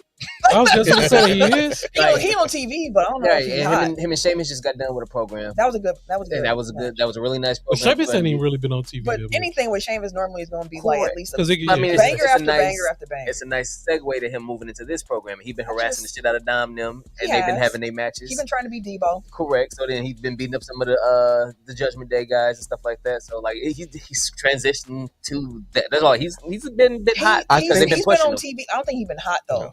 People really don't care about Rusev. Unfortunately, Yeah, I know. I don't. I don't. Putting a either. title on him, I'm like, what for what? I And mean, plus, like the whole gimmick now is like, how is Dom gonna get out of this one? Like, what Mhm. kind of cheating is he gonna do to get his? mhm. And now it seems like, oh well, now it's a triple threat. So like now you got two. You only got the Steiner math. You only got a third, A 33% 33 and the chance. percent chance of winning. Like so now, like the odds are stacked against him, and like he's still gonna have to figure out a way to get out of. Shenanigans. Luckily, the Americanos are on his team. Yeah. Because it seems like Judgment Day and him are about to splinter pretty. They trying to soon. keep them in limbo until Liv come back. That's what I'm saying. Yeah, that's what it feels like for sure. But they don't know what the fuck to do with it. at Liv come back. all. At all. That definitely feels like what Gave they're him the doing. tag titles to defend what one. Here and one last wrestling thing as we wrap here. I get WWE having the champions. Like if you got the big belts, you ain't on TV every week, and that's fine. I actually don't mind that. You ain't got to wrestle every week. We just kind of pop. It's a special occurrence. They the big champ, okay? But if you have a mid card title, I think you need to be defending that mug. If not every week, at least Damn every near. other. Like Keep the open challenge for both belts. that's why I love the open challenge for the United States Championship right now. Mhm. But I feel like the mid card titles need to be the workhorse belts. Those are the champions we need to see all the time, wrestling, defending in programs, because that's the workhorse championship. That's what they used to be. Exactly. And then when you get to the big belt, you're gonna have some other responsibilities outside of just in ring, because you got TV and media and all. You got to be the quarter, Promos which is fine. So like, if that's the case, let's see these titles more often on TV, because and that's also why, like, when people were kind of complaining about, like, well, the IC title hasn't been defended on pay-per-view in X amount of weeks and X amount of months and whatever. It's like, yeah, but they give them prominent spots, like they main event, like SmackDowns, or like that. You need things to kind main of event, the weekly show, make weekly shows matter a little bit more by having title changes occur there and having like those programs be in high-profile spots. Like Ilya Dragunov beating yeah, Sami Zayn. yeah. Like that matters a little bit less when it's like the third match on a 5-match card and Cody and Brock Lesnar are headliner or whatever. Oh, to Shell's point, I was looking at Tiffany Stratton's title defense, just looking at her reign. The last 3 matches have been against Jade Cargill, and she's skated out of them motherfuckers. Yeah, it's Jade's time. It was Jade 1-on-1. Jade did double count out 9-12, and then she beat Jade and Nia 9-26. Like, that's 3. It's time for her. Jade ain't That's losing number again. 4. She ain't losing again. Number 4 in 2 months? Nah. Nah. So just to recap, the Dominic Mysterio match. Tim, you went Penta. Everybody else is going with Dom. Yep. Dirty Dom. Tiffany Stratton versus Jade Cargill. We're all going Jade. Yep. Yes, man. Cody Rhodes versus Drew McIntyre. Myself, Ken, and Eric are going Cody, and Tim is going Drew. Yep. And then for CM Punk and Jey Uso, myself, Ken, and Tim are going CM Punk, and Eric is going Jey Uso. Yep. There you have it. Saturday Night Main Event. Tune in. And there you have it. Should be a fun card overall, though, with all championship matches. So it is what it is, and that's going to be the show for this week. Make sure that you are subscribed to Tech File and all the places on Twitter, Instagram, Blue Sky, and TikTok at Technical File, TECKNICALFOUL, and Technical File Podcast on Facebook and YouTube. On the YouTube side of things, hit that like button, subscribe, be part of the show every Tuesday. Shout out to everybody who came through in the comments live this week for all the nostalgia and all the aspects of the show this week. I cannot wait to take this hat off. Yeah. Yeah, I got do-rag on here. Cooking. Yeah. I got a scarf underneath. You should make them seasick when you take it off. Oh, but my personal socials, if you would like to follow me, you can catch me. Wait a minute. On Twitter, Instagram, Blue Sky at Camille Monet, CAMILOE MONAE. You can also find me on Locked On Bucks, Locked On Mondays, Locked On NBA, covering the Monday slate of games. So the Tuesday episode in your feeds, the Pack a Day podcast every Monday on the audio side, Pack a Day podcast YouTube page after every Packers game with the instant reaction, and then over with Cheesehead TV ahead of the pack, available on all of your streaming platforms. You need a Locked On Mike's network. I need my laptop fixed. It's starting to sound like a Chevy. Damn. Oh, not I be trying to record. It be sitting there. yeah. I said I updated it last week, and after the update, it started being very, very loud.